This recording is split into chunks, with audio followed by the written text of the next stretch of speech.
We are back, everyone. I hope you're as excited as I am for the Outbound Ghost by SongofSoil. So without further ado, let's go ahead and throw it over there. SongofSoil, take it away.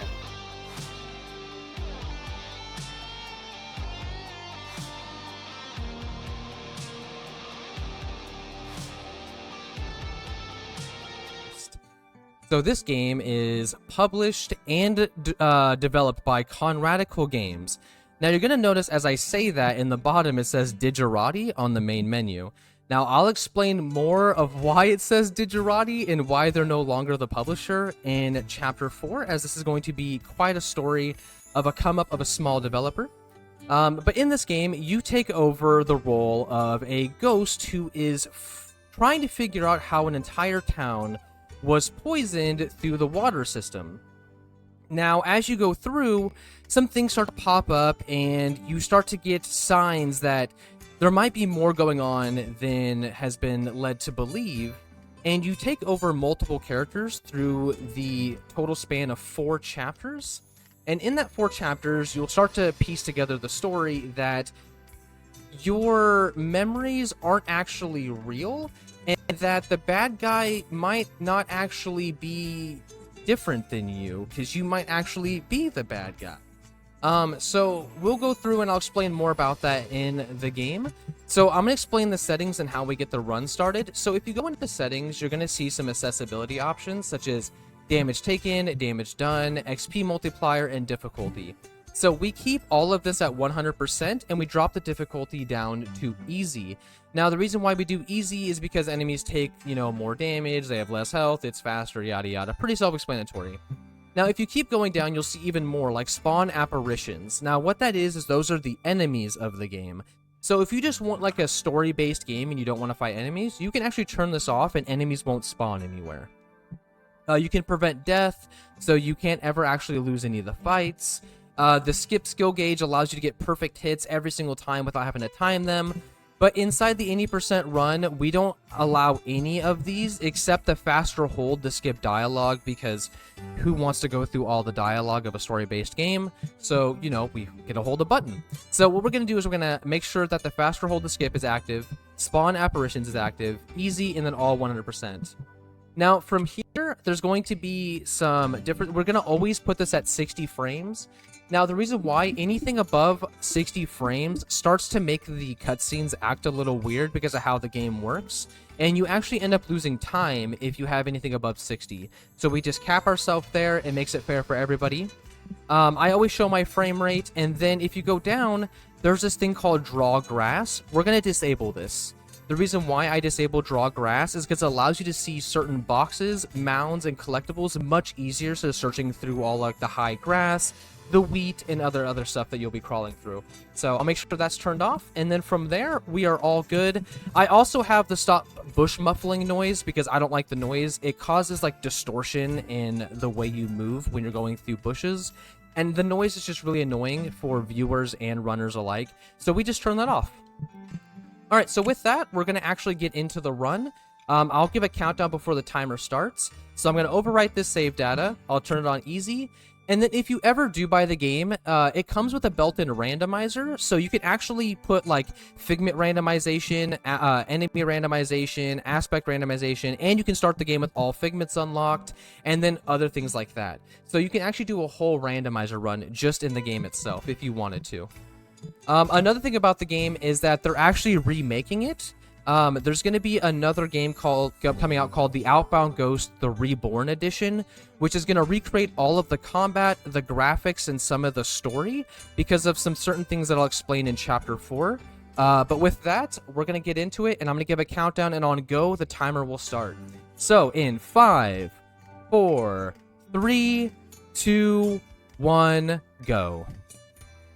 Hey, real quick, I am gonna jump in real fast. Go ahead. We met 2,000. That's amazing. $2,000. Congratulations, everybody. So thank you, Speedrun Sins, for the $343 with the comment, good luck for your run, Song of Soil. Lots of love from RR4F, from Ilario, Gavin, and Luigi. You are all amazing. Thank you all so much. The RR4F community is a bitter blessing in my life. Thank you all so much. Oh my goodness, that already started the run off amazing. So what, let me kind of go into what just happened because there was a skip right there at the beginning. So as you can see, I jumped over a fence. Now, what you usually do is there's a tutorial area that'll teach you how to do the combat of the game, and it'll teach you like how to do defenses, Aether up, how to attack, how your AP works, and yada yada. Now, if you go over that fence by transitioning into the next area and then using dash, you can clip over it and you can skip the entire tutorial. Now, there is some caveats with that though. If you skip the tutorial and you end up running into an enemy before you get to a save point, it'll actually reset your position and you'll have to restart the entire area again. So what you have to do is you have to skip that area, go out of bounds, over the rock, into the next area, and then you have to dodge the next 2 fights until you get to this campfire right here so you can save and fix the bug. So I'm going to come over here, I'm going to save, and then I'm going to head over to this pink gem on the ground. Now, pink gems are skills. So if you pick up pink gems, you'll unlock skill books that allow you to get new moves by collecting crafting materials and then crafting them at anvils that you'll see across the game. So as you can see, I fell into that bush. So as I said, there was this thing called bush muffling, which causes the game to sound a little weird. If you go into a bush next to an enemy, the enemies actually don't know where you're at anymore, and if you run into an enemy directly out of a bush, you'll get the advantage in the fight, so you can attack first, and you do, I think it's like 0.35, it's a very small damage boost, but it is a damage boost, so you do want to try to hit enemies out of stealth. So right there, after I got done with the fight, I picked up a map, and so I can use these maps to teleport after I unlock them. So after I got done with that fight, to move on, I just used it to get back up on top of the ledge that I fell down. Another thing to explain, sorry, there's so much to explain at the beginning of this game. Those wizards that I'm fighting right now, they have a small chance of dropping a flower.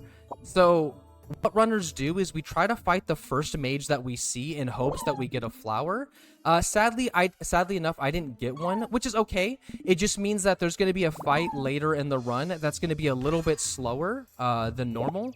If you collect 3 flowers in the run and you get to a certain point, you unlock a move called Fast Burn that allows you to attack multiple times in one turn.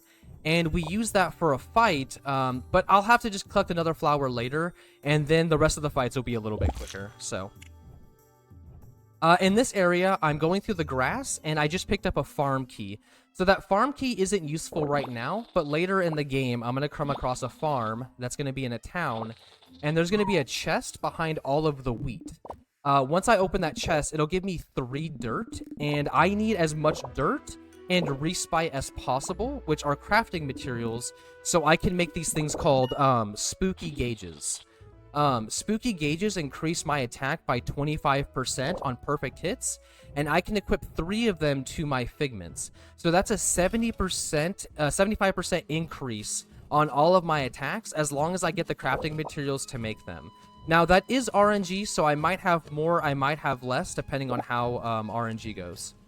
Another skip right here. So you ramp off this bench. Let's see if I can get it right there. So you ramp off this bench, and there's a little, there's a tiny, tiny sliver of an invisible wall that you can hit, and it allows you to climb up instead of going all the way around. And that leads us into what would be our first split, which is the headache split. So right here, I'm going to explain a little bit of the story. So the white ghost that you're playing as is the custom main character. You can name them whatever you want to. I don't actually name them. I just skip through it, and whatever the randomization gives me is what I name them. The one with the hat is Michael, the pink one is Mary, and this red one that looks just like me in a way is named Adrian. And Adrian is the, quote, bad guy of the story. But like I said, there is more to it than that. So I'm going to explain about that much of the story until we get further in. Okay, so I'm going to talk to Mary, and Mary's going to give us our second figment. This is going to be, I think it's callousness, and callousness is the most important figment in the entire run. Now, what callousness does is allows us to use this move that gives us an extra attack. So if you have Fast Burn and Callousness, you can actually attack up to 5 times in one turn on one of your Figments. So you can demolish enemies with Callousness and Fast Burn. So Callousness is going to stay with us all the way to the final boss. So that's how important that Figment is. So right here in this cave... Okay, go ahead. I was just going to ask, when you talk about Figments and the callousness and everything, is that always applied, or is that like a badge from Paper Mario where you have to equip it? Okay, so callousness is actually like, so pitch like Pokemon. How you have like Pikachu and stuff like that. In this game, Figments are like Pokemon. You collect them and you can use them in battle. So you start, oh my goodness, look at me just forgetting what I'm doing. Okay, so in the beginning of the game, you start out with a Figment called Regret, which is that pink guy that I've been kind of using at the beginning. And then I unlocked an ice cream cone looking Figment earlier. And then now I have Callousness, which looks like a tombstone. And they're just, like I said, Pokemon, and they all have different moves. So the ice cream cone looking one is your healer and buffer. Callousness is your buffer and your tank, so it takes a lot of damage to destroy them. And then Regret is your damage dealer, your DPS in a way. But there's multiple Figments that you can get in this game, but I have a certain route that I take to get certain Figments, so I don't have to do a lot of backtracking or searching for them. But yeah, just picture them like Pokemon in a way. Okay. I was sitting here thinking about that, like, okay, what exactly does that mean? Now, a good way of looking at like the things I called spooky gauges, if you've played Paper Mario and you know what like badges are, that's what those are. They're just this game's version of them. So here's a major skip right here. So I'm going to go over these stairs and hit this fence like this, and I'm going to go out of bounds. Now, what this skip does, I skip an entire boss fight right here. So when you see the screen do this like kind of grayish shaking, that's actually a boss fight, and because I went out of bounds, I didn't actually hit the trigger, skipping the first boss of the game, which saves a ton of time, and you definitely don't want to fight the first boss of the game at the level that I'm at, because it's a vampire, and you will be destroyed immediately, because we did no farming and we skipped all of the enemies. So yeah. So right here, I'm going into the well, and this is a huge reset point for all runs. If you mess up right here, it's an immediate reset. There's nothing you can do. You have to reset. So we're going to make sure that we don't do that. So as you can see that I'm pausing and then the enemies have like a question mark above their head, there's a bug in the game that when you pause the game, the enemies can't register where you're at. So they just kind of look confused and they walk around you, and they also can't initiate fights with you as long as you stay paused. So, as runners, we manipulate the pause button so we don't get in certain fights. It's almost like having an invisibility in the game. Now, it might sound like that makes the run really easy, but you don't want to just stay paused because you're wasting time. So you want to make sure that you pause as like minimal as possible. But the reason why I pause in the well is because, as I said, if that bat were to touch me, I'd have to restart this entire run again. But I do have marathon safe strats, so that wouldn't have been an issue. But in an actual run, that bat is an immediate reset because those enemies are level 25 and we're level 5. So, yeah, as you can tell probably from that math, it's not mathin' for you, and you would get decimated. So there was the farm key that I picked up earlier, and there's the dirt from that gate. And we are now heading in to the first dungeon. So we have Frank, Shirley, and Jerry. They're talking about going into the mine. Shirley has ran away and is going to be one of the first bosses that we fight in the game that we can't skip. And we're actually about to get another Figment right here, which I think it's Solitude? Yeah, it's Solitude. Solitude is nice, but they get replaced a little bit later in the game in Chapter 4.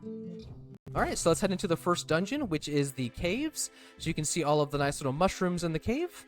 And on this split, I call it mini torches because we get a torch, and we have to light a bunch of torches with it throughout this dungeon to solve puzzles.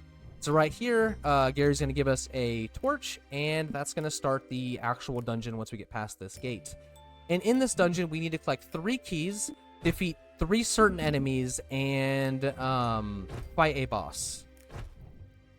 So I'm going to light this, then I'm going to take through this gate, And then I have to pick up a gem coming up, so I'm going to go left. And then right through here, there's going to be a gem in these bushes. I'm going to pick that up. So those are aspect gems, and aspect gems allow you to craft items. You actually need them to craft. Now, that item I just picked up is a smoke bomb. And now what smoke bombs do is if you get into a fight on accident and you need to escape, you can use a smoke bomb, and it allows you to immediately escape from a fight, no matter how high the enemy level is. So even if the enemy's like 50 levels above you and you're like about to get decimated, you can use a smoke bomb to immediately escape the fight. We pick up a few of them just in case we do run into enemies, but the goal is to try to minimize the fights that we get into. And speaking of fights, we are now getting into our first fight of the dungeon, which is really bad because we just lost one of our figments, which is really, really bad. But you know what? We got this. Oh my goodness. Okay, so this chest is being brutal. So these pink crystals that you see in front of my figments, that's called Aether Up. And what Aether Up allows you to do is it allows you to attack twice in one turn. And so we use that to fill up that yellow bar below the enemy's health bar, which is a stun. And when an enemy is stunned, they take double the damage. So the goal okay, this is really bad. So the goal is to... Okay, well, we just got really bad RNG. That happens. That was probably the worst RNG I've ever seen in that fight. While we catch up, do you have a couple of minutes to talk a little bit so I can talk a little bit about you Little go ahead, Warriors yeah. and what to do? Okay. So, Little Warriors is a national charitable organization focused on the awareness, prevention, and treatment of child sexual abuse. We advocate on behalf of and with child sexual abuse survivors. So, for more information, you can visit littlewarriors.ca. I'm super happy and excited to be able to work with such a reputable charity. And for such a great cause. And there we go. Boss fight done. Yeah, so sometimes you, just like in any RPG, you can't actually determine where the enemy is going to attack. You can't determine what attacks are actually going to do. And sometimes you just get really bad ones where we have to skip all of the level ups and whatnot for this point. So that fight is like the only one that's really going to give us problems for a while, just because we were so underleveled. But we just got a level up there, so we're now going to have a little bit more health and a little bit more damage. So as you can see, instead of doing 6 damage, it's only doing 4 now. So that's really nice. Okay, so we're going to Aether Up. We're going to attack. And then the goal is to make sure that you Aether Up between all of your moves. The reason why, as I said, it gives you 2 attacks and allows you to stun the enemy. But also, it allows you to defend against certain attacks as well. So if an enemy does like 20 damage and you do an Aether, it's probably going to drop the attack down to like 9. So it allows your figments to survive at low levels, but also do extreme amounts of damage. Okay, so we got through the second fight, and now right here I'm going to pick up a smoke bomb, turn off these torches so it opens up this gate, and this is the first of 3 keys for this area. So now that I got this key, my goal is to get back through this area without touching the mage, which the mage was in the perfect spot, not even near me. Awesome. And now once I'm out, I'm going to dodge this turtle, activate my torch, and I'll pick up this lockpick, light that, and then head into this door. Now in this door is going to be a bat and a turtle. Bats are the worst enemy in this game because they're so fast that if you mess up and you don't pause in time, they will touch you. Now, the thing about bats is, since they have the fastest speed, that also carries over into fights. So 9 times out of 10, the bat's going to attack first in every fight, and they do a lot of damage. So you want to make sure you avoid getting in fights, at least with those enemies in particular. Alright, so now I'm going to sneak around the turtle, sneak around the bat again. But as I said, the pausing method is really nice, so you can dodge enemies. Alright, equip my torch, use the lockpicks that I picked up. We're going to do a little lockpick puzzle. And then light our last torch, which is going to drop that gate, which is going to give us our 3rd key to finish off this dungeon. But before I grab the 3rd key, I want to make sure that I fight this last enemy for one more level up to make the boss a little bit easier. There you go. So once again, Aether up, defend. Now the reason why I defended right there, even though I could have got an extra attack, is because by the time Regret is done attacking, this is gonna, the chest will be stunned. So I'll be able to do more damage with Callousness by waiting for the attack. So yeah, instead of doing 6 damage, I did 12 right there, finishing off the fight very quickly. Alright, so now the chest is done, I'm gonna pick up the final key, and now I'm gonna head back into the starting area of the dungeon, and I'm gonna open this door. Now, once you open this door, if you mash interact fast enough, you can skip the cutscene and just go straight into the door. And then from here, I'm going to craft our first spooky gauges, which is going to give me 50% damage increase. And I'm going to go in and fight the first boss, which is Shirley. Shirley's going to have a Callousness and a Solitude. And Callousness is going to cast a wall move, which means you can't hurt Solitude. You have to focus Callousness no matter what. So I'm going to Aether up, and now that I'm a high enough level, Callousness has actually unlocked a minor limit break, so I can attack multiple times now with Regret instead of just attacking twice. So I'm going to attack, and now right here you're going to see I'm going to get 3 attacks off instead of 2. Which is huge for damage. Like, Callousness is already destroyed, and we're already moving on to Solitude. So that limit break is basically going to be your go-to from here on out, kind of like a making sure you're getting that extra attack in. Pretty much. So Callousness is only going to be used pretty much for minor damage and making sure that you get your extra attack off. Okay. Alright, so boss is done, and we are moving on. We got times 12 respites, and with that dirt that I got earlier, that allows me to make another, I think, 4... spooky gauges, so I'll have enough to equip on all of my figments that I'm going to need to all the way through the run.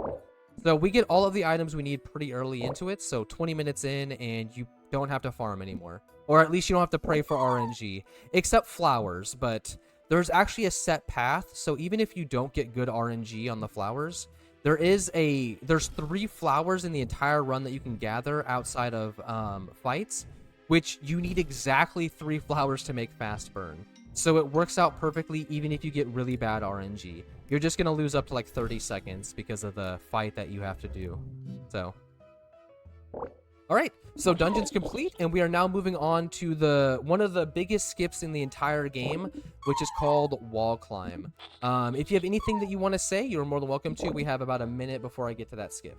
Yeah, absolutely. So don't forget, we do have a bid war going on that is for the game that is coming up right after this very one. It is the costume selection for Brink. There are a couple of options, about 5 options, and they're all looking dead even. So you can absolutely run away with it right now when you use !donate.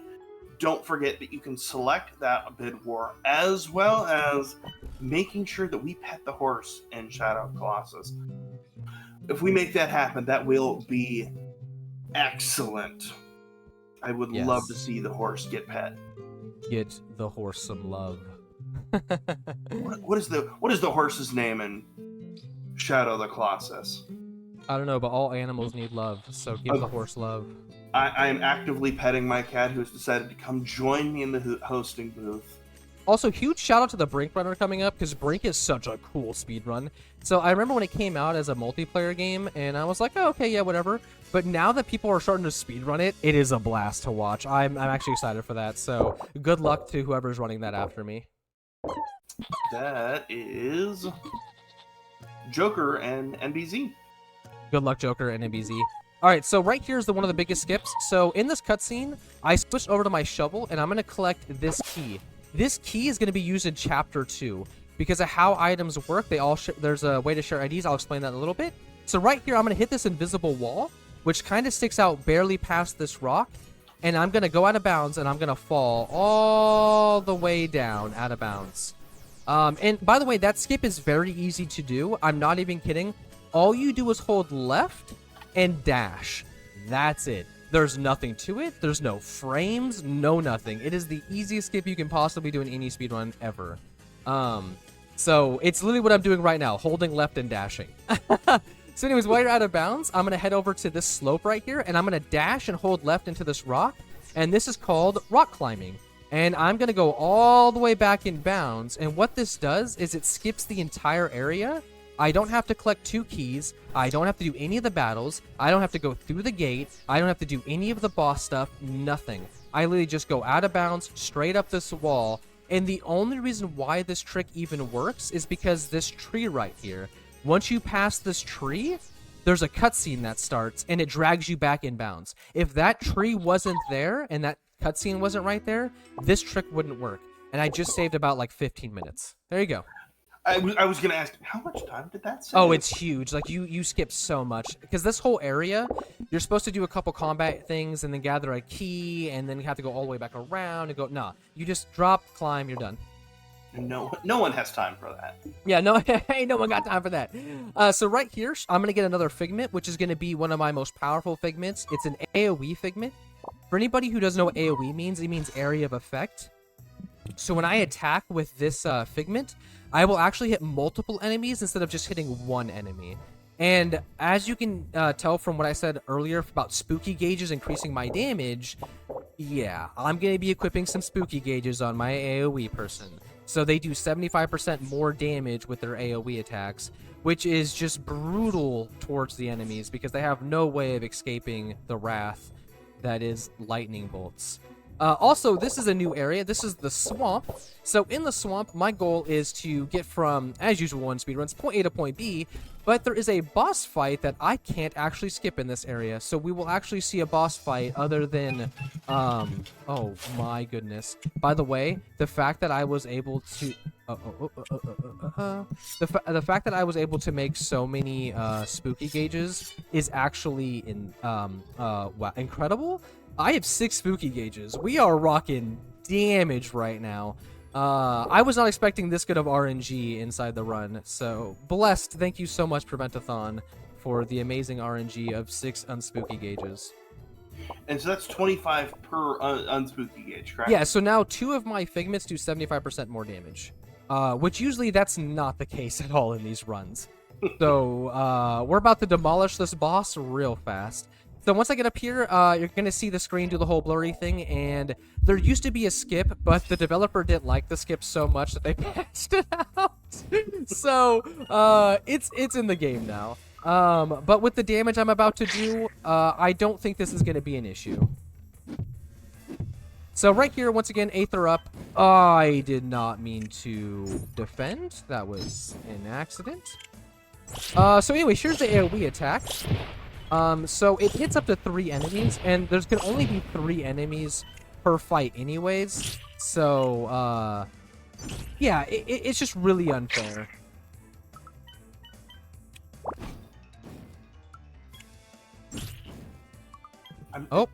I'm loving these enemy designs. The mushrooms with the mustache. Oh, the enemy designs are so amazing. So Radical Games actually uses a lot of like the sticker art style in their games, and I absolutely love it. I think it's adorable.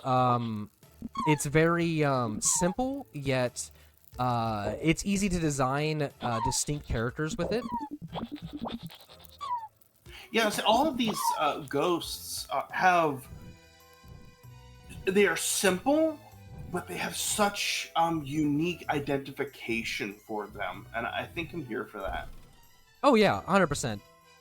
And that's why I'm really excited to see what this Reborn edition brings with the new graphical update, all of the new gameplay stuff. I'm just super curious on how it's actually going to be when it's fully out, and how much it's actually going to change. Okay, so right here, we are actually going to a cutscene. This cutscene is leading us into the final part of Chapter 1. So, Lori is actually going to lead us through the swamp, and we're on a goal to take down a certain person, which we'll see soon. And that's going to be the final fight of Chapter 1, and after Chapter 1 is done, we actually no longer play as the main character anymore. We go on to play as Mary, who is the pink ghost from Chapter 1, and then every chapter we will change characters. So right here, I'm going to try to dodge enemies as usual, and I'm trying to make my way to Lori, because she has an upgrade for me called the Feather. And the feather allows me to use these teleportation pads on the ground to where I can hop over certain objects that block me from exploring the game. And that'll allow me to actually get into the final part of Chapter 1. So in these cutscenes, you can actually change your items. I know you can't see what's happening on the HUD, but if you know how to use your D-pad and you know like how many clicks you have to, use, you can change from certain items to other items. So right here, I went from the shovel to changing to the torch. So if you look in the bottom right corner, you can actually see the torch icon. And earlier it was a shovel. So I try to do that in cutscenes so I don't have to like waste time, I guess. So yeah, it's just little things that you don't see behind the scenes. Another thing that I want to explain is how I said the frame rate needs to be at 60. So this cutscene in particular, if you're above 60 frames per second, all of the ghost will actually turn sideways, which is really weird. They won't walk forward. They'll walk like they're crab walking in a way, and they'll actually move really slow, and the cutscene actually plays out much slower because for some reason the animations can't keep up with the frames. Now, this has only been tested on uncapped, but multiple different frame rates have been like, shown. And I usually hit this game about 300 frames, and it causes them to just do the wackiest things.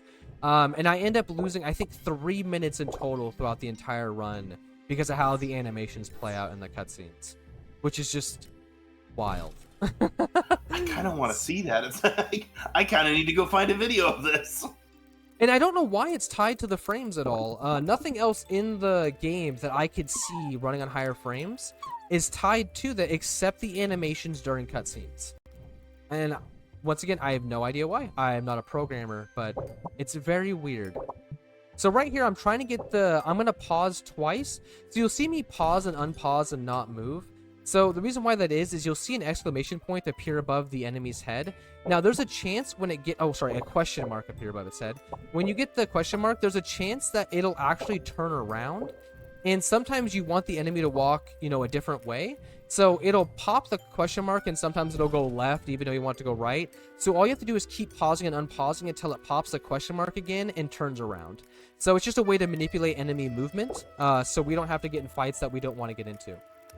So now we made it back to Lori, and Lori's going to give us our upgrade of the feather, which is going to lead us into the last battle of Chapter 1, and one of the most annoying enemy dodges in the entire game. So we got the shiny feather, and now we're going to head up. I'm going to pick up an aspect gem that's going to be hidden on the left side. Now, I only picked this up because there is a minimal, and I think it's like a less than a 1% chance that I will get an extra dirt from an enemy. And so I picked this up because just in case that ever happens, that means I can give another one of my figments 25% damage, which would be just bonkers. Do you see what Okay, so I would say right there. That's a good example of the question mark manipulation. Go ahead. What were we going to say? I would say, I believe in the RNG that Prevent-A-Thon has given out. Oh, so far this has been great. So right here is the most annoying enemy skip. So I have to light 6 torches while dodging this bat.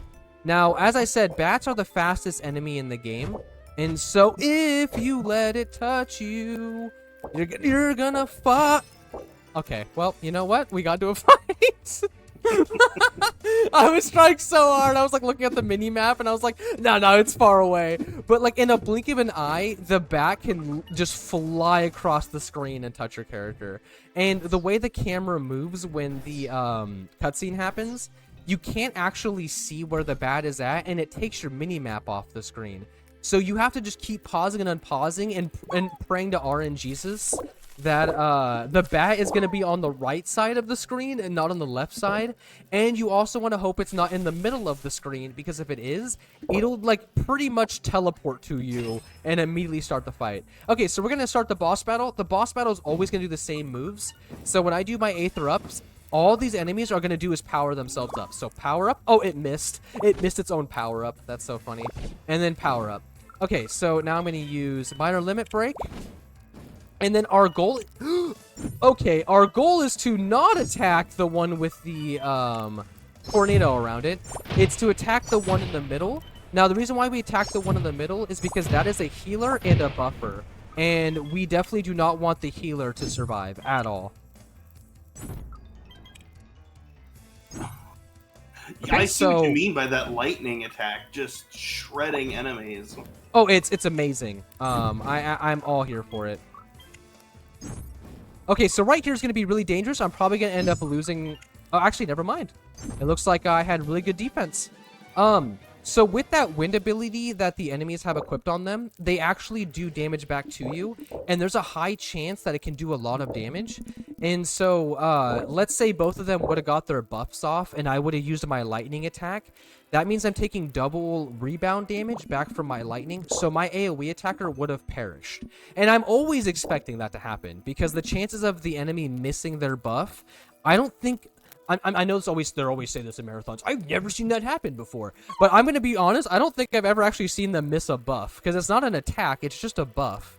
I don't even know how he missed it. So, whatever. That's a free win for me, and I got to keep my AoE attacker. And that's the end of Chapter 1, and we are now moving in to play as Mary, the pink ghost. My favorite. She's so adorable. Love it. Hey, I'm going to read something real fast, and then we'll get into Chapter 2. So, if you're just joining us, first of all, thank you for spending your time here with us at Prevent-A-Thon. We are a speed running marathon benefiting Little Warriors, a Canadian-based charity focused on the awareness, prevention, and treatment of child sexual abuse. We are raising money for an amazing cause, and that is the Little Warriors right there. And you can use !donate or !info for more information on that charity. Yes, shout out to Little Warriors and the staff and all future and past runners. Thank you all for making this possible. I'm so happy to be here. Thank you. I appreciate it. Alright, so we are now in Chapter 2, and I am playing as Mary. So you're about to see something really random, because we were just playing as the main character, and you witnessed with your eyes the main character being shoved off the cliff into the swamp. So you're about to see the main character again, but the main character's not in the swamp. So it kind of brings up some questions of, why is the main character here even though the main character's not there? Maybe there might be some links to some schizophrenia, which is actually a thing in this game. Your character actually suffers from hallucinations. And I'll explain more of that in Chapter 4. But just keep that in mind, that is actually part of the story and has a lot to do with how the ending of this game goes. So right here, I'm actually attacking the main character, which is kind of weird since we just got done playing as them. And you'll notice that the main character actually isn't, like, even if I give them a chance to attack me, they won't attack me. And that's something to also keep in mind of why the main character won't attack my figments. So, I don't want to spoil the story, because there's just a lot that, I don't know, I like unveiling it as you get to see it, so I'm not going to try to dive too much into the details until we start getting them unveiled. So, Mary has now witnessed the main player, even though she just witnessed him going into the sewer, I'm sorry, the sewer, but the swamp, and is now starting to question things. But Michael says that it's nothing to worry about, and they're going to continue on to Central Outbound. So now we're moving on to the main city of the Outbound verse. And right here, these enemies are actually bugged, and the developer didn't have a chance to fix them, which, once again, that's another thing I'll explain in Chapter 4. So if you pass, sometimes when you get to this area, those enemies actually can't move. They'll be rooted in place, and they're so broken that they just can't move. So you can just walk right past them. Sometimes if you pause the game, they break so hard that they can't move. Oh, also, shout out to myself. Here's a skip I found. If you walk over to this wall and you just go right here, woo, you're out of bounds. Okay, that's it. All you do is just walk off the wall. There's a little hole right there that you can just walk out of. Shout out to myself for walking into walls for like 7 hours straight. Woo! And that allows you to rock climb again, and it skips you straight into Central Outbound, which has the best soundtrack in the entire game. I love this song so much. Okay, so right here, that shiny thing on the table is actually a flower. So this is the second flower of the run, which is exactly what we needed. Okay, I want to ask a question real fast about that skip, that wall skip. Was you intentionally looking for a skip, or was it a, oops, I set down the controller wrong and I found it? Like, what was the process of going up against the walls for 7 hours? Was it Okay, so the skip that we did earlier in chapter 1, where I did the wall climb skip, where I showed that little bit of invisible wall where I climbed up it, then dropped all the way down the canyon. So after that was found, I was like, what other wall can we climb? So I went around and I held B on my controller against every wall I possibly could in the game in hope of climbing them. And I just went right out. I just fell. And I brought it up to the developer, and they were going to patch it because they figured that it was such an easy skip to find that the most casual player could find it. But because it's something that, once again, I'm going to explain in chapter 4, they weren't able to actually patch that skip out. So it's still part of the run, and I'm so happy it is, because it's the only skip that I can actually say I found in this run. Because everything else was found by people like Clash Code and whatnot. So shout out to the Outbound Ghost community. No! Okay, well, I was going to explain something, and then the worst thing just happened. Okay, so in this fight, there's a chance that the enemies can freeze you. And the thing that you want to happen is that you don't want your AoE attacker to get frozen. But as you can see, my AoE attacker got frozen, which makes them skip an entire turn. And if they don't get frozen, you can actually complete this fight in 1 turn. You can just use your AoE attacker twice, and it destroys them in 1 go. But I got really bad RNG, and so they froze my AoE attacker. Stuff happens. It is what it is. So, but it's like a good 40-second time save, because you don't have to do any of the Aether ups, you don't have to do any of the melee attacks. You just go straight into the AoE attack. Done. It's over. So right here is going to be another little fancy skip that we do. It's the outbound. It's the central outbound skip. So if you use the map and then you wiggle your character left and right as you appear, and you hit the post, you can actually squeeze your way out of bounds. And instead of having to go all the way down the trail, I can actually just hit this wall like that and go straight into the trigger instead of taking the long route all the way there. And so now we're out of bounds, and I'm gonna head over to the gate, and I just skipped like a 30-second route. Woo! And by the way, for anybody who ever wants to run this game, all of these tricks are as simple as holding down a button and holding left. I'm not even kidding. That's how simple it is. So every trick is like that in this game. So it's very beginner friendly. If someone were to ask me what game I would teach somebody, this would probably be one of them if they were a new speedrunner, just because of there's no stress. The battles are very simple. The skips are simple to do, but they're kind of rewarding because you skip a lot of the games. You kind of just feel like, whoa, that's awesome. Which, speaking of skipping a lot of the game, that key I picked up in Chapter 1 shares the same ID as the key in Chapter 2, so I can use that key from Chapter 1 to skip Chapter 2. Woo! So that's another massive time skip from Chapter 1 that we carried over into another chapter. And that leads us into the snow area, because what RPG would be complete without a snow area, right? You need snow. It's just a thing. It's the vibe.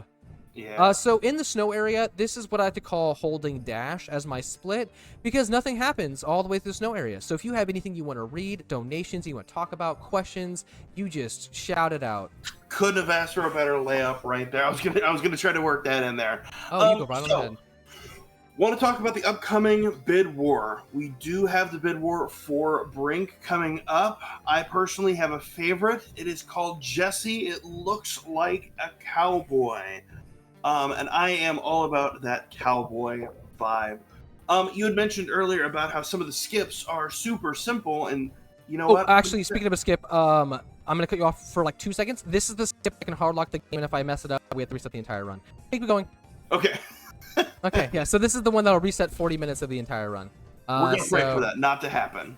Well, I kind of forgot to do the marathon save strat, so yeah, let's pray, because that would ruin the entire run. Okay, we're good. Oh my God. Okay.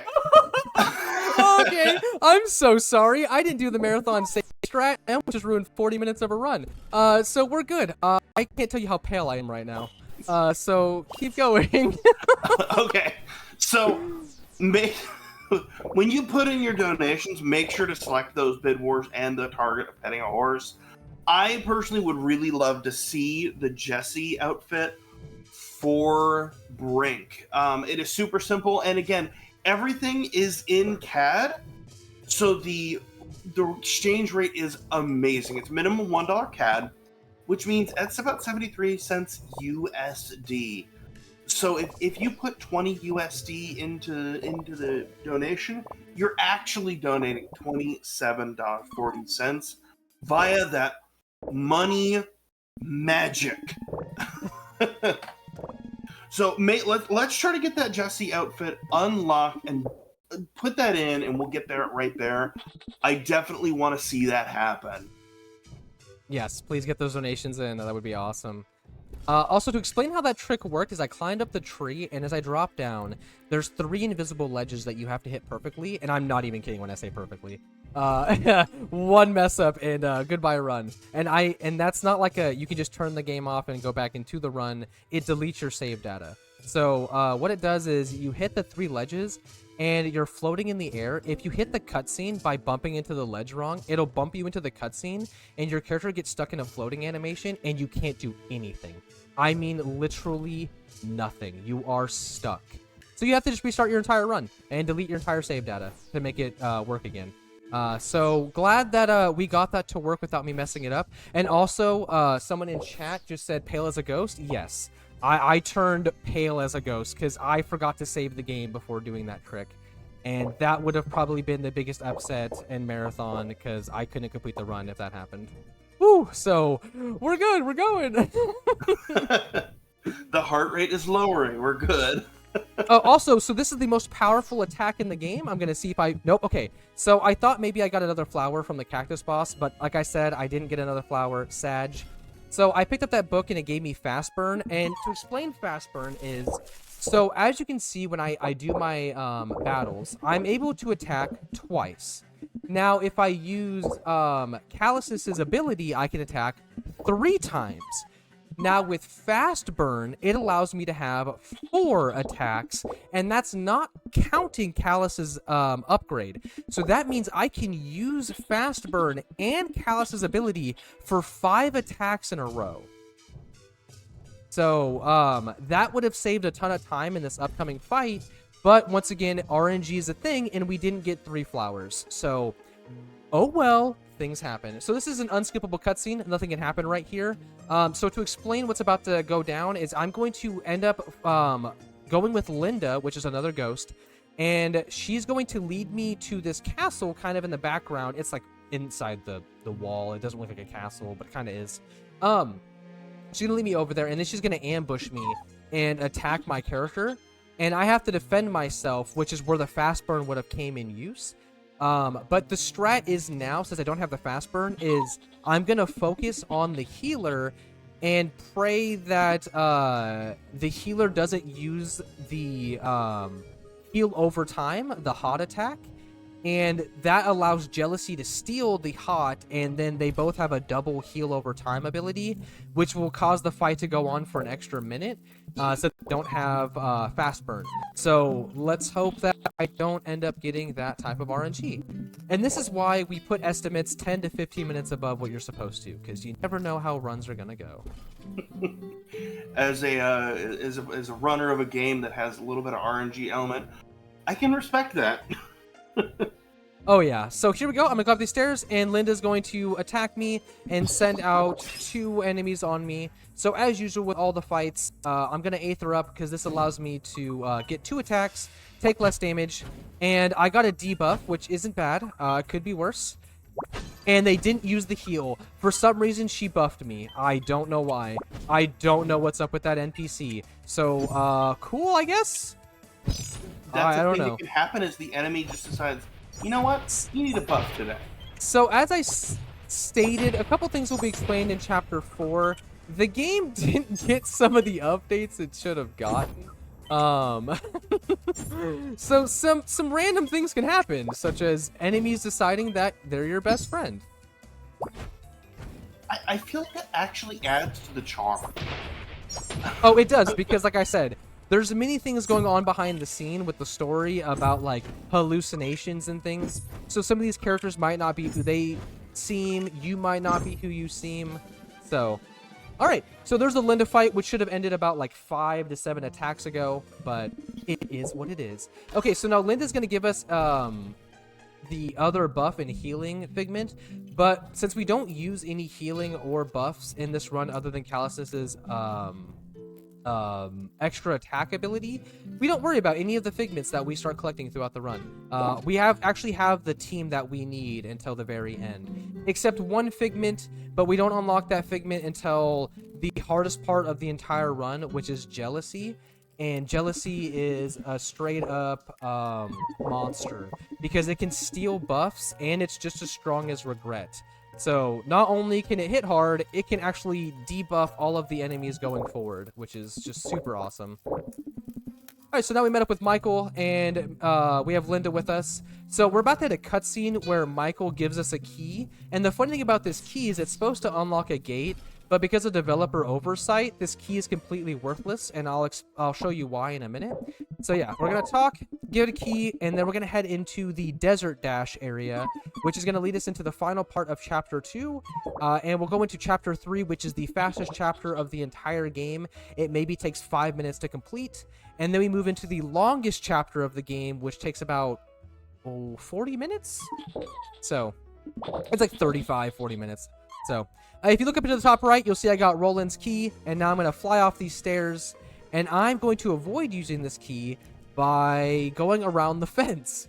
They added a little bit too much of a gap, and so it allows you to kind of just do this. And so that key is just worthless. So we have an extra key with our character now. Oh, actually, I lied earlier. I said that I only found one skip, so I'm a little dirty liar. I actually found Waterfall Skip 2. Which is this skip that's coming up. So there's a cactus that you can touch and push your character to the left. Once again, always to the left, or, you know, whatever. You can actually climb up this Okay, well, that happened. I didn't even know he was going to be there. Things happen. Okay, this is why we have smoke bombs. Okay, so I'm going to hit this cactus, and I'm going to push my... Come on. There we go. And I'm going to fly into this waterfall, and I'm going to go out of bounds. Now, the thing about this skip is if you don't go back in bounds by the time you hit the cutscene, it's another one of those it'll delete your save data things. So I always make sure I go back in bounds before this cutscene starts. And that's Waterfall Skip. That skips 3 teleportations and a little bit longer path. I think it's like maybe a 7-second time save. It's nothing major, but it's something. You know, everything counts. So after this cutscene, I'll take over Mary and Michael and head into the final part of this chapter, which is just going to be me dashing to the end and skipping one boss fight. So once again, if you would like to say anything or ask any questions, you are more than welcome to. Otherwise, I'll just continue rambling. Yeah, I'm going to read a little bit about the Little Warriors, and then we'll be ready to go roll in. So Little Warriors is a national charitable organization focused on the awareness, prevention, and treatment of child sexual abuse. We also advocate on behalf of and with child sexual abuse survivors. One of the things they do is the Prevent-A-Thon workshop, which offers hope to help prevent child sexual abuse. It is a free workshop that educates and empowers adults to take action and help prevent and respond to child sexual abuse. You can learn more at littlewarriors.ca/preventit. We still do have the Brink costume out, bid war out there. Looks like Jesse has pulled ahead at $10, but you can steal it. If you really don't want to be a cowboy in Brink, you can steal it. We can look like a bug, or we can look like Sub-Zero. It could happen, and I think it would be interesting. I'm personally pulling for Jesse, so... depending on how you feel about it, you can definitely steal that joy from me. As a fan of Bug Fables, I want the bug to win. Okay, you heard it here. You have two great options, or have the third contender enter the arena. We have Bug. Bug, Jesse, or you could make a third one take the lead. All it takes is just $12 to steal the lead.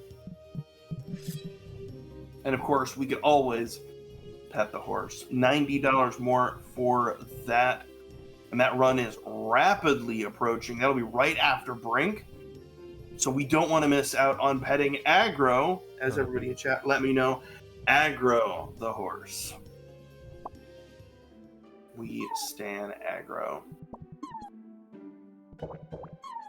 So it looks like we're rapidly approaching the end of chapter 2.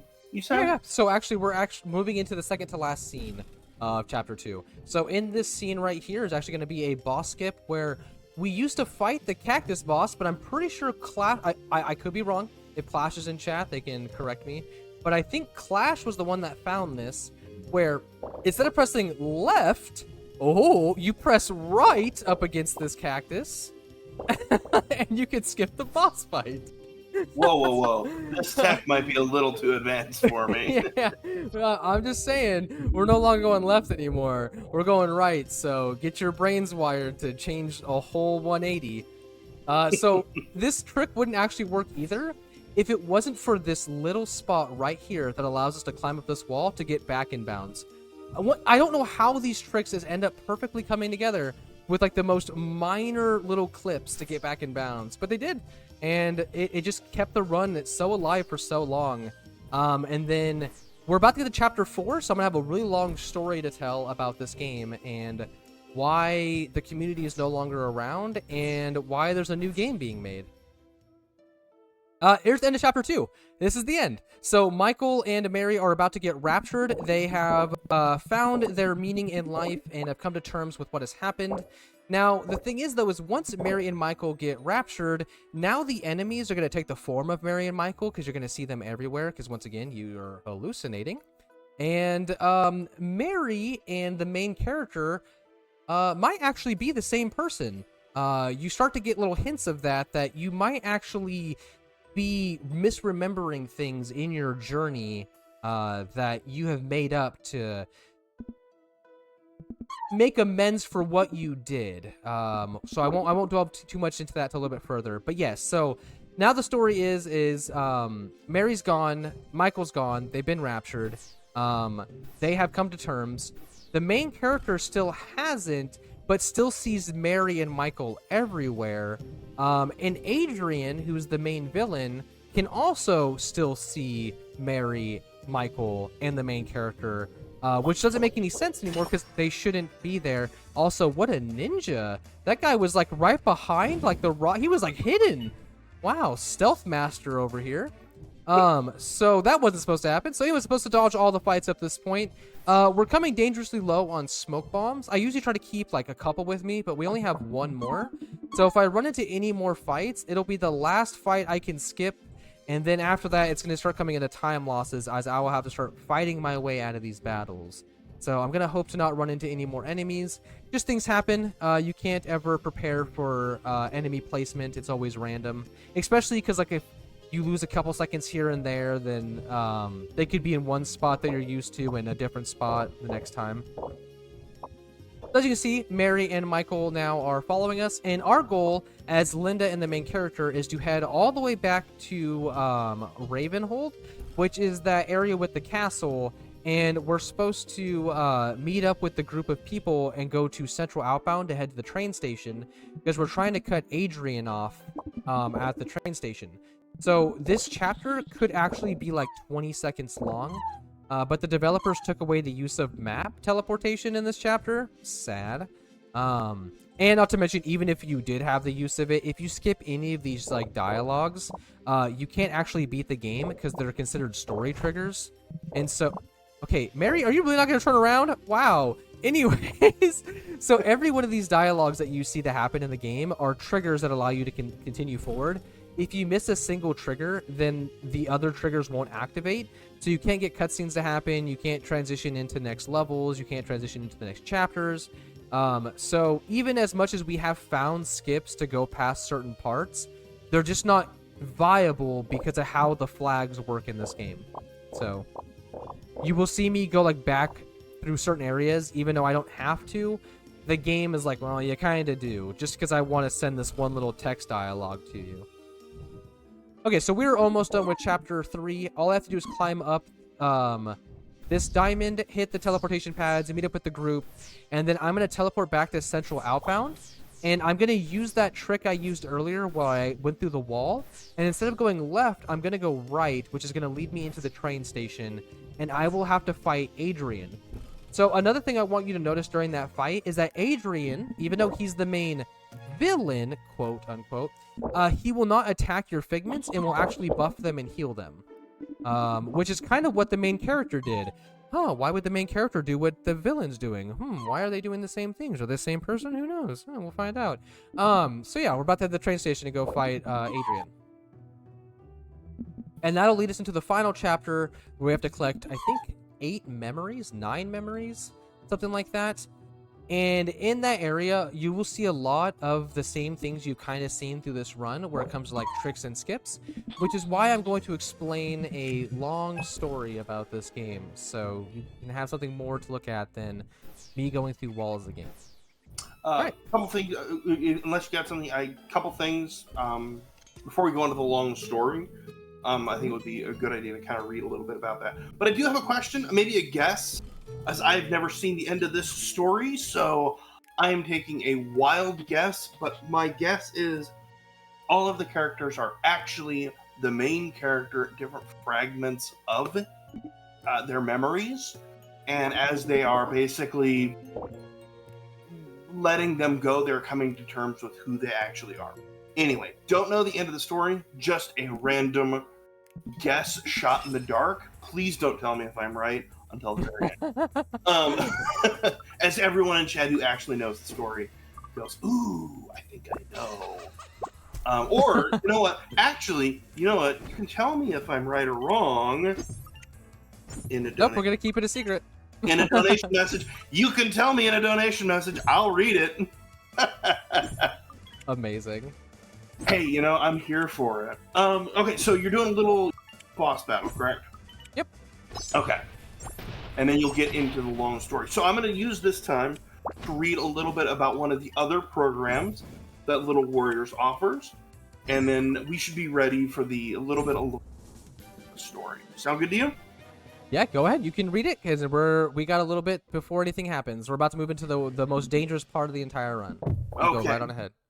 So, once again, Little Warriors is a national charitable organization focused on the awareness, prevention, and treatment of child sexual abuse. We also advocate on behalf of and with child sexual abuse survivors. I mentioned quite a few of the programs that they have, but one of the other ones is they have the Be Brave Ranch program. It offers a 1-year combined on-site and outpatient program designed with significant input from many leading academic and clinical experts who specialize in child sexual abuse and trauma to create a specialized, intensive, trauma-informed, evidence-based treatment center focused on helping children's, teens, and families who have been impacted by child sexual abuse trauma. You can use !info in the chat to get some more information on that. And as always, you can use !donate to donate to that cause as well. We still do have the Brink costume choice out there that looks like Jesse is still in the lead. We got a cowboy, it looks like, so far. And we have the petting of the horse incentive going on. So make sure to get those in. Brink will be closing not too long from now. Looks like until the end of this run. So get those donations in right now. Don't wait, don't walk, run, and do it now. Okay. Is it time for the long story? No, we're gonna wait till after we wrote the hardest part of the game. So in this part of the game, there is a slight chance that we have to give up because that just happened. So there's a slight chance that the enemies can use certain moves that can make it impossible to win because of our level. So we right now are hoping that doesn't happen. And that can happen in every single one of these fights. And this is a gauntlet fight. So I have to go one fight to the next fight to the next fight until I'm done. So I target certain enemies. So my goal is to get rid of the buffer and the debuffer first. I mean, obviously, because you don't want to get debuffed, and you also don't want the enemies to get buffed. So I'm going to be trying to get rid of the yellow one and the one in the middle, which I got rid of the one in the middle. And so now my goal is to get rid of this one. I'm going to leave him at 25 HP. And this should end it right here. So I will attack. This should end him. Okay, well, hopefully he doesn't hit Solitude. Okay, we're still good. 1, 2, 3, 4. Okay, we're still good. We're still good. We have 42 HP on Regret. So now this is just going to be a battle of attrition to make sure that they don't get a critical hit, since I only have 23 HP. But it looks like even if they did, it wouldn't matter because they only have 15 HP left. And that's the first fight. Okay, now the second fight is the one that is actually the hardest because they also have an AoE attacker. But their AoE attacker has an ability that blinds your figments, and it causes your attack bar to move at 100% speed and super sporadically, making attacks impossible. And with Spooky Gauge equipped, you can't actually attack unless you get a perfect on your timing. So there is downfalls of having 75% increase on your attacks. So in this next move, if the AoE attacker blinds my characters, I have to reset this entire fight. So we're gonna hope. Right here, there's no blind. Oh my goodness, no blind. We're okay. It's over. It's over. We won this fight. GG. Now there's still one more fight after this, which has Jealousy and another Figment. And the other Figment can use a heal, like I said earlier, like some of them can use. And our goal is to make sure that, if they use that heal, that Jealousy doesn't steal it from them. Otherwise, the fight will go on for a tremendous amount of time because Jealousy is an absolute monster when it comes to health. So we're going to hope that that doesn't happen. Okay, so Callousness is destroyed, and now we're moving on to the final enemy of this fight, and we still have 3 of our Figments up, which means that this was really good. This was a phenomenal fight. And that should end round 2, and moving into the Jealousy with the buffer. So Jealousy, after we're done with this fight, will actually unlock them, and we're going to replace Solitude with Jealousy because of how good they are. Instead of having 3 Figments we only fight 2, which should kind of put in perspective like how beefy Jealousy is if they're only using 2 Figments compared to 3 like the other rounds. Okay, so we got a hit. No heal? No heal! Okay, never mind. They used a heal. Okay, so, While you sort this out, can I read something out real fast? You go right on ahead. Hey, appreciate it. Okay, so, first and foremost, thank you for the raid, Astrid the Horror Girl. Appreciate you. So, we are Prevent-A-Thon. We are a speedrunning marathon benefiting Little Warriors, a Canadian-based charity focused on the awareness, prevention, and treatment of child sexual abuse. We are right now doing Outbound Ghost, and we are trying to race for the costume for Brink. I was informed earlier. I have insider notes about some preferences that runners have. So we can use that how we feel, if we're feeling spicy today. Joker, who's the runner of Brink, has let us know their particular costume choices. In order, their favorite is Bug, and their least favorite is Jesse. So Jesse's in the lead right now. We can keep it there as a gag, or we can raise Bug up or something else up to get that race going in. Okay. Wow. They even got the heal, but they couldn't outlast me. Okay, we're good. Woo! Okay, so now that fight's done, we're gonna swap over Solitude to Jealousy, and I'm gonna give Jealousy the Hungry bar, and I'm pretty sure I'm also gonna switch off of Jealousy's. So I'll go here. I'll go Figments. Jealousy's gonna switch over from Solitude. I'm going to equip all of my stuff off of Solitude and all of my stuff off my AoE attacker onto Jealousy. Now, even though my AoE attacker hits more than one enemy, the rest of the fights are only going to be, even though they have more than one enemy, the last boss does, you only attack one of them at a time, so we don't need any more AoE attacks. So I'm going to give Jealousy all of the damage boost. So now Jealousy and Regret do 75% more damage, and they both have Swift Hit, which is an extremely powerful move. So instead of being able to do 5 Swift Hits, I can now do 7 Swift Hits in a row, which is going to decimate at least one of the bosses. And then the second boss, I won't have a lot of like special points left to use abilities. So it'll come down to, once again, a battle of attrition to make sure I can punch them down. But they do have a move that they can do an AoE attack, and if it does go off, and if they use it more than 3 times, we're going to be on life support and may have to do the last boss again.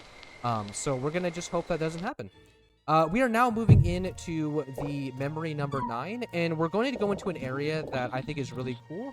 So once I get past this scene, if you look at the tombstones, you'll notice that there's names on them. Those are all of the backers to the video game. So the developer made sure that you had to go through the backer graveyard to complete the game. So yeah, you'll see all of the people who backed it. The graveyard is massive. We're not going to go all the way through it. We're just going to go through a small portion. And with that, I kind of want to explain some things since we're going to be kind of dashing for a little bit. So the Outbound Ghost is one of my favorite games when it just comes to a simple RPG. The developer Conrad is a really awesome developer. I've had many conversations with them, talked to them about like their passions and like their development processes and other things. Just a really down-to-earth individual. So there was some things that end up happening between the publisher Digerati and Conradical Games to the point where a lawsuit went down, and the developer ended up losing the rights to their game and wasn't compensated for their development rights. The lawsuit ended up going through, things ended up happening, months went by, and no one heard anything. This caused the game to not get any of the updates and all the stuff that was promised in the roadmap. And so the game ended up getting a critically bad review and got like mixed reviews, and people were like, it wasn't finished, it could have been better, which is true because Conrad had a ton of plans for this game, such as a new game plus mode, brand new chapters, bosses, figments, stuff like that. So now that the lawsuit is believed, we don't know if it's over yet, we just believe it's over, because on the Steam page, Digerati has now been removed as the publisher, and now it says published by Conrad Games, and it's developed by Conrad Games. Conrad also came out into the Discord and published the first ever image of the game, which is the title card, and it's called the Outbound Ghost Reborn Edition. And it's going to revamp all the gameplay, graphics, I think some of the story, and adding in everything that was promised from the original. Now, with the original, the one that I'm playing, they're also going to make sure that everybody who bought this game gets what they promised, and so they're going to make sure that every update that was in the roadmap hits this game, even the original one. So this is going to get a massive update with all of the stuff that was promised, and they're going to be releasing a brand new Outbound Ghost Reborn Edition now that Conrad actually has the game back, which was really awesome because they took it off of Nintendo eStore, they took it off of all the marketplaces, even Steam, and I think just in March, it finally appeared back on Steam, allowing more people to actually play it. And that's actually why the speedrun community disbanded, because the lawsuit happened, the game wasn't available for anybody anymore. You had to have already owned it to play it, so new runners weren't going to be able to come into the scene. But now with the Reborn Edition coming, I really hope that people seeing this run, even though it's simple, and you know, it's not like it's, you know, crazy or anything like, oh, I don't go over walls and like teleport 500 feet and, you know, do like stuff like that or frame perfect tricks. I'm hoping people see like how cool the game can actually be, and they check out the new edition when it does release. and I hope that the speedrunning community does come back, because I am definitely going to be running this game more and more and more once it re-releases. Yeah, I want to give a little insight on a little more backstory on the game itself and why I kept saying I was going to explain some things in Chapter 4. So a lot of the bugs that you'll see, like the pausing and some of the audio discrepancies, the soft locks that happen, all of the out of bounds, all of that was going to be patched, but wasn't able to due to the developer losing the rights to the game.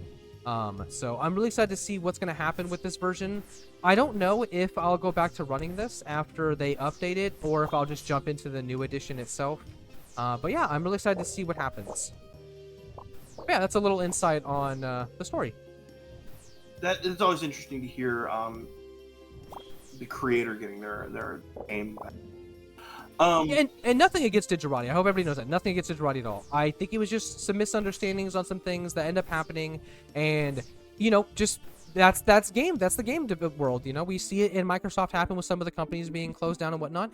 It's just the nature of the business you're in. So no fault to anybody, but I'm really happy to see the game is back to the public. So please check it out. Please. Yeah. Speaking of checking things out, did want to say we did get a $5 anonymous donation saying must pet the horse, and of course that went towards petting the horse and the eel outfit for Brink. So that is bringing another. Also loud noise warning. Keep going. Okay. Headphone wearers beware. That does bring eel up to second place. You have the opportunity to steal that right from Jesse.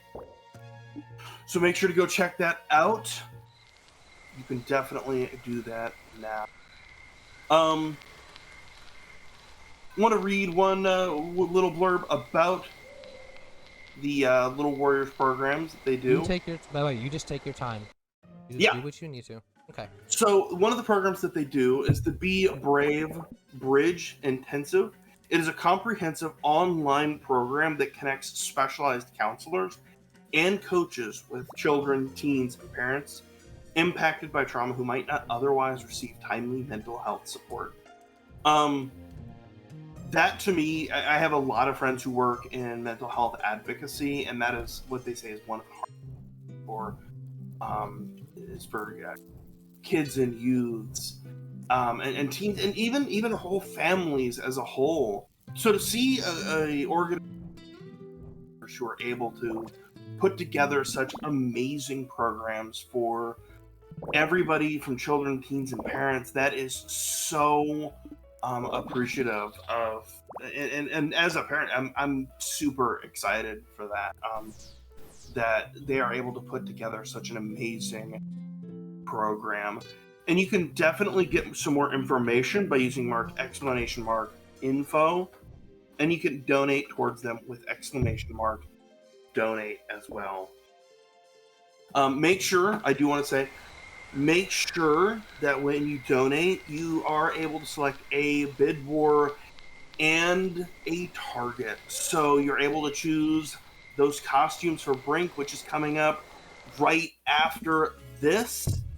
And you're also able to put it towards petting the horse aggro for Shadow of the Colossus right after Brink.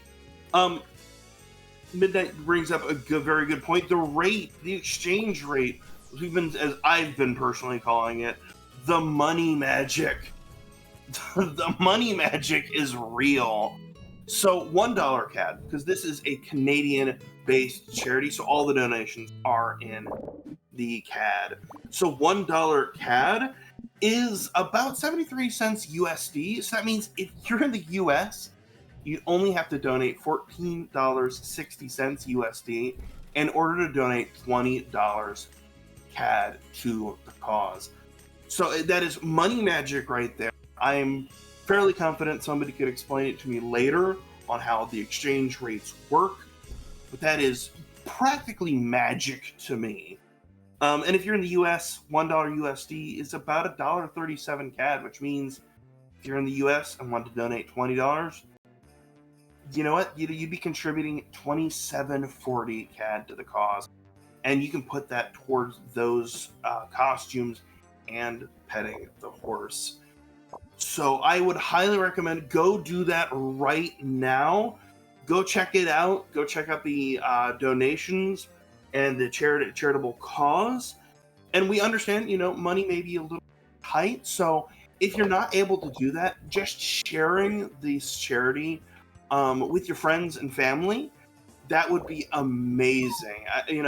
I understand money can be a little bit tight and tough sometimes, but just getting the word out there is a lot, and we really do appreciate each and everyone who has been sharing, who has been putting out on their social media and in their individual communities, everything that's been going. So just want to say thank you to everybody who has been donating and giving it to such a great cause. All right, so right here, what do we got going on? So right here in this cutscene, I'm talking to Bill, and Bill's gonna give me the most important item in the entire run. It's called the shield, and we pick it up right here at the kind of very end of the game, but it is really, really important. I cannot stress that enough. So you want to make sure that you do come talk to Bill to grab the shield, as this is actually going to break down barriers, so you can actually get to certain places that you weren't able to before. And so right here, you're going to use it, and that's the only time you're ever going to use it in the run. Okay, no more shield. That's how important it is. You literally get it this far in, you break down one wall, and that's it. So technically, it actually has a lot more uses if you were to do a full run. So what I mean by full run is that this game actually has 5 chapters, and we're only doing 4 of the 5 chapters. Now, the reason why that is if you were to do all 5 chapters, this would be a, 7-hour speedrun. I'm sorry?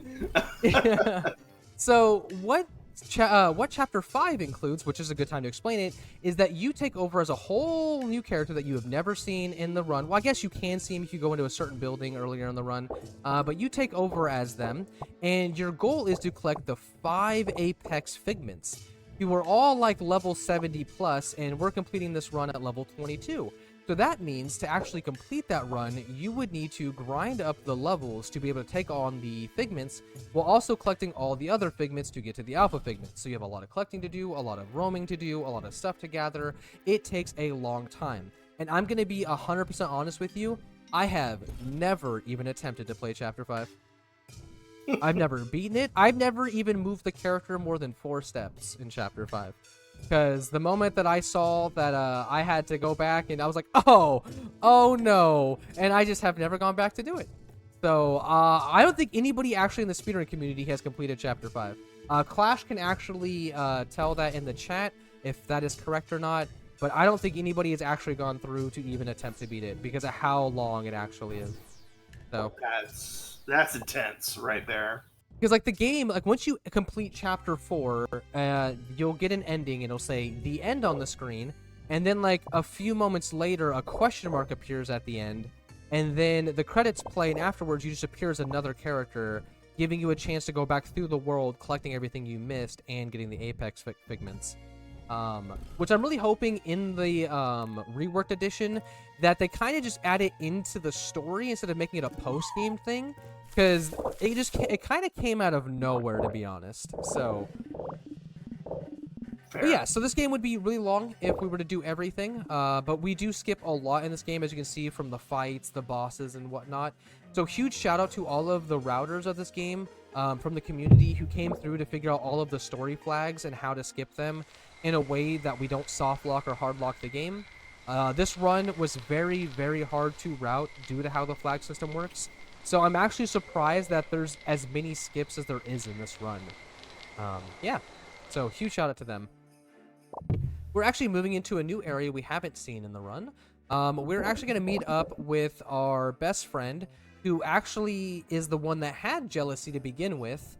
And we're going to fight Jealousy again, but it's going to be a 1v3 battle, or sorry, a 1v4 battle.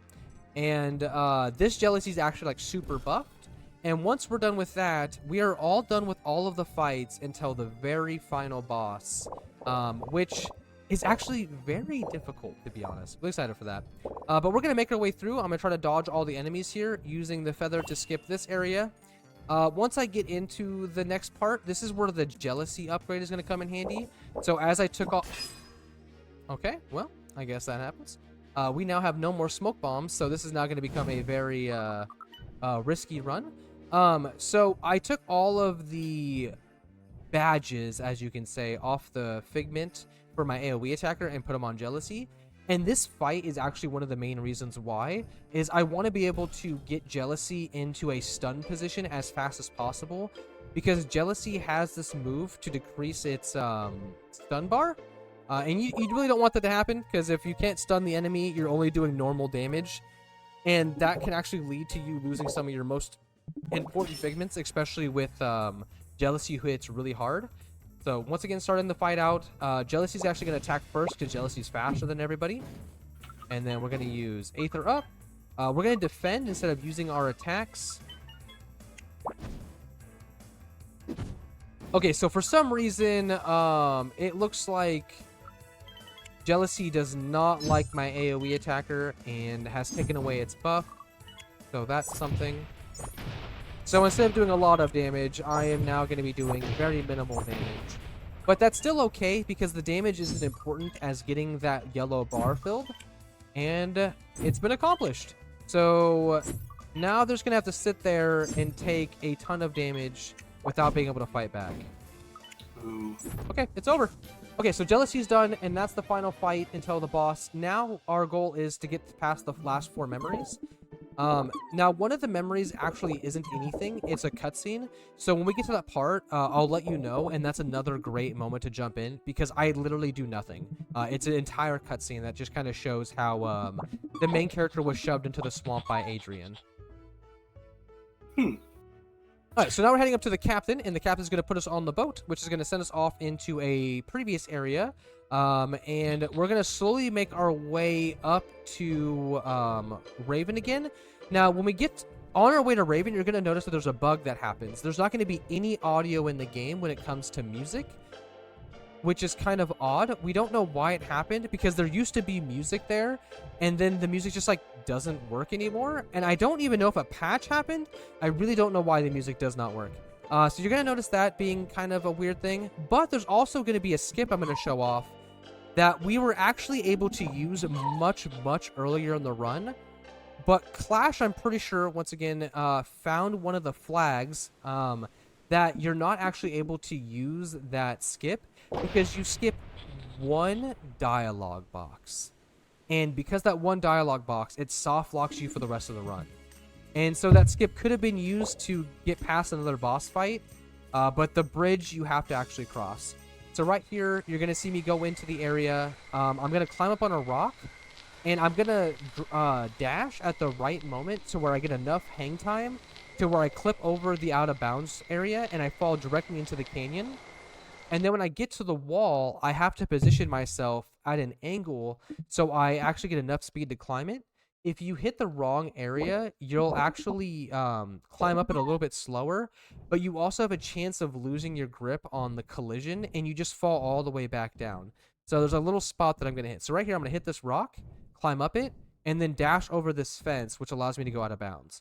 So earlier when I was playing as Mary, I was actually able to do this trick except for one dialogue box, which is really sad. Also, you'll notice that, like I said, there's no music right here, and this is actually going to be a thing until we get to Central Outbound. I think you have to go through like 4 scenes until the music comes back, and once again, I do not know why it happened. But yeah, you can listen to some beautiful dash noises and me just ramble on about this awesome game. Once we get to Central Outbound, my goal is to get to the captain again. That's going to put me on the final boat, and it's going to lead me into the final 4 parts of the memories. And there's actually 2 major skips in those areas, such as another boss skip, and I have to do the vampire skip again as well to skip the first boss. So even if you skip a boss in one of the chapters, the game still registers that the boss is alive. So when you come back to that area, also, this is what I was talking about earlier, that this part, the enemies can be glitched out. He's just completely broken. So when we get to that part, I can actually skip the vampire again because the game still registers that the boss was never defeated. So even though I'm level 22 and the boss is like a much lower level, I can still fight them, but it would just take more time. All right, so this is the final scene without music. I'm going to do that little clip I did earlier where I'm going to fall off this little wall. I'm going to climb back up the wall, putting me right back in there, and we'll back to the best soundtrack in the entire.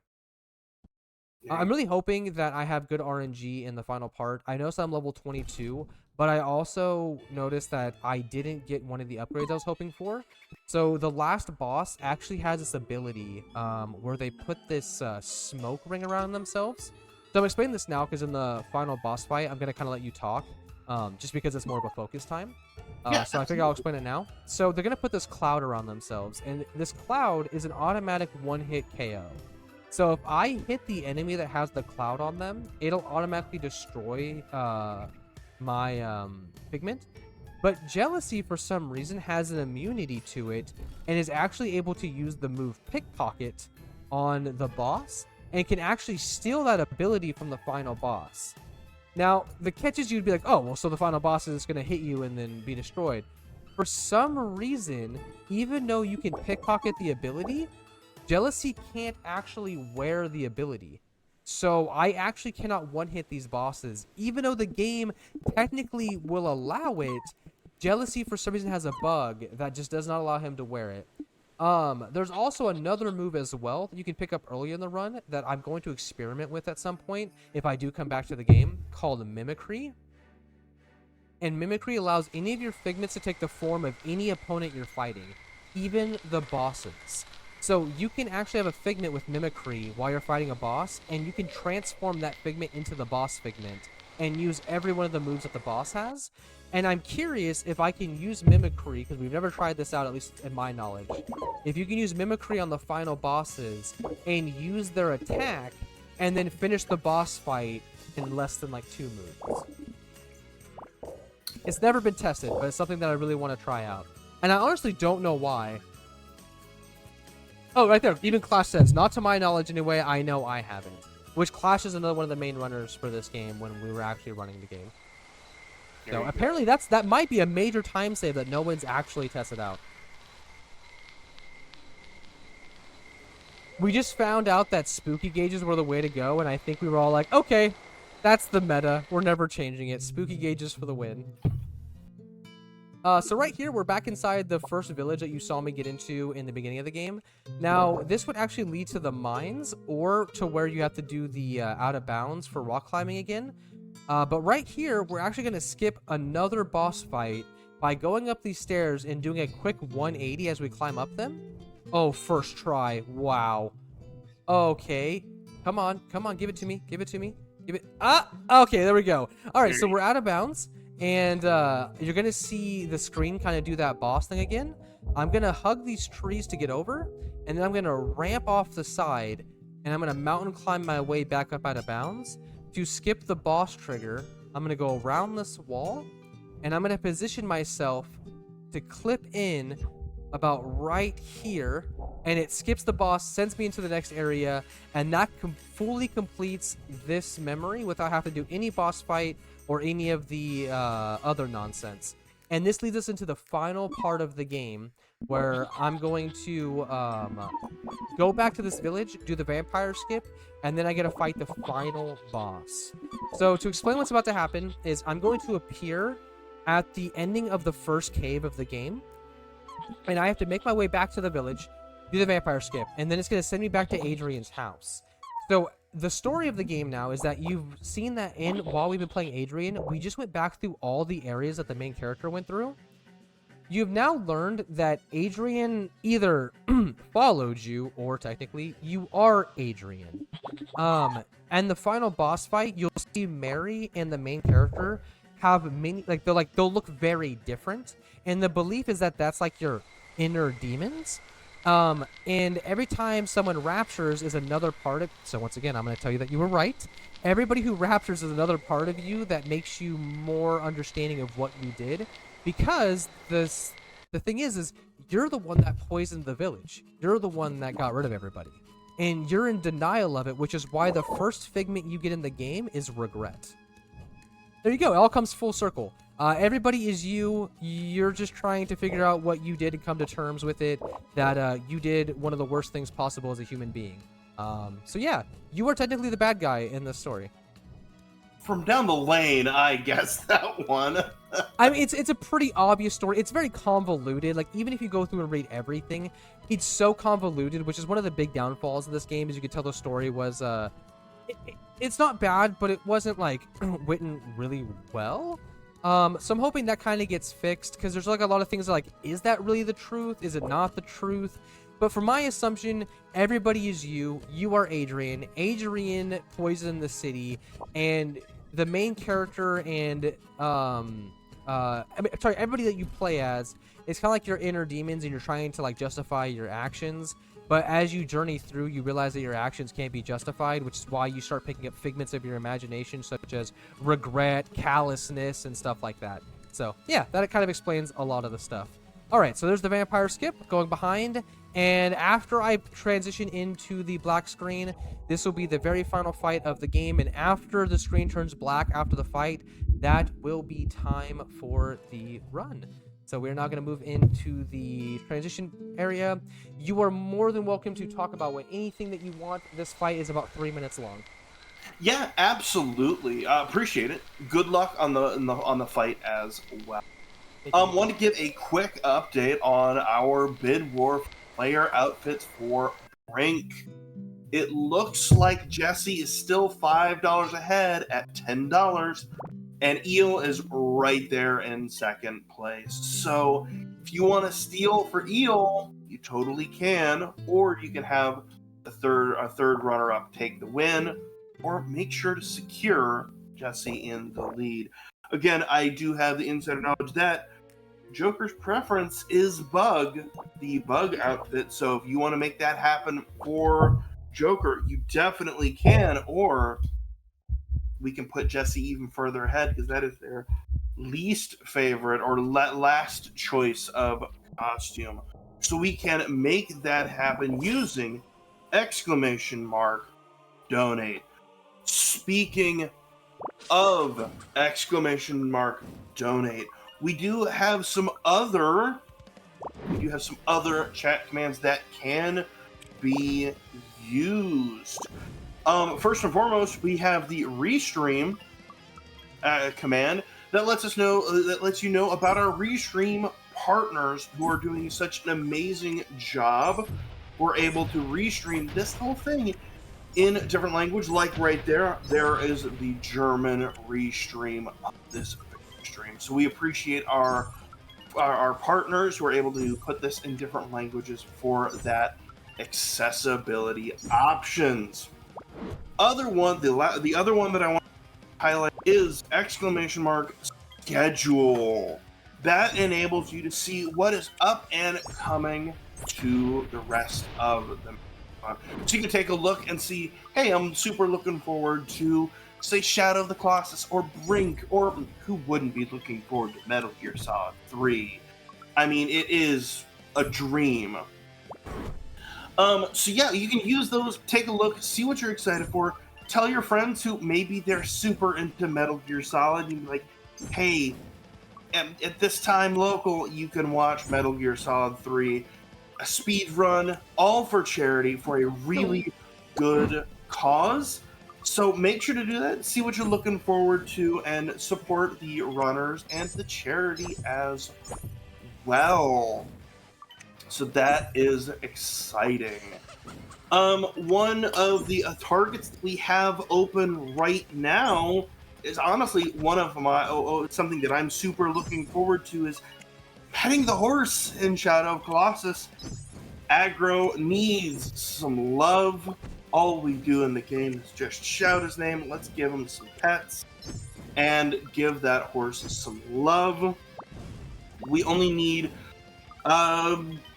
we need a little bit more happen, but I believe in us. I believe in us, chat. Right now, I think what we could do, and I think this would be really fun, and it would have to, if we can do this, is a $5 aggro donation train. Reading out aggro till I turn blue in the face, just like we would in the speedrun. I think we can do that right here and right now. So go do that. Do the $5. I think a $5 train, I think is perfect for that. Just make sure to drop in the comments aggro, and make sure to select those incentives: the pet the horse target and a costume choice for Brink. You can do both. Make your money go the farthest, because you can do both of those, and it enables us to do more fun things as well. Real quick, check it. How are we looking for the boss fight? It's looking a little unironically spooky. This might be the worst RNG ever. Oh no. I really hope. Oh my goodness. Okay, and time. Oh my. Oh, goodness. that was good It's time. over. Oh my goodness. Okay. Woo. GG. Thank you. We came down to one hit left. If you would have hit me one more time, it would have been over. Oh my goodness, the RNG. Woo! Thank you all so much. Thank you. Thank you for hosting. Thank you for having me here. Thank you, viewers. That was a lot of fun. I forgot how fun this game can actually be with the RNG that's in it. Ah. So in this cutscene, you're actually going to hear Adrian's voice. So in a minute, I'm actually going to be a little quiet so you guys can kind of hear it. But before that happens, huge shout out to the Outbound Ghost community. If you want to follow me, twitch.tv/SongofSoil. Also, huge shout out to the Rapid Runs for Fun community. If you want to join in, earn some money for some speed runs, because we host bounties like Moist Critical. It is discord.gg/RR4F. So yeah, come and join the community. Come win some money. Come speed run. Come join us. And come join the streams. Anyways, I'll let you guys listen to this for a second.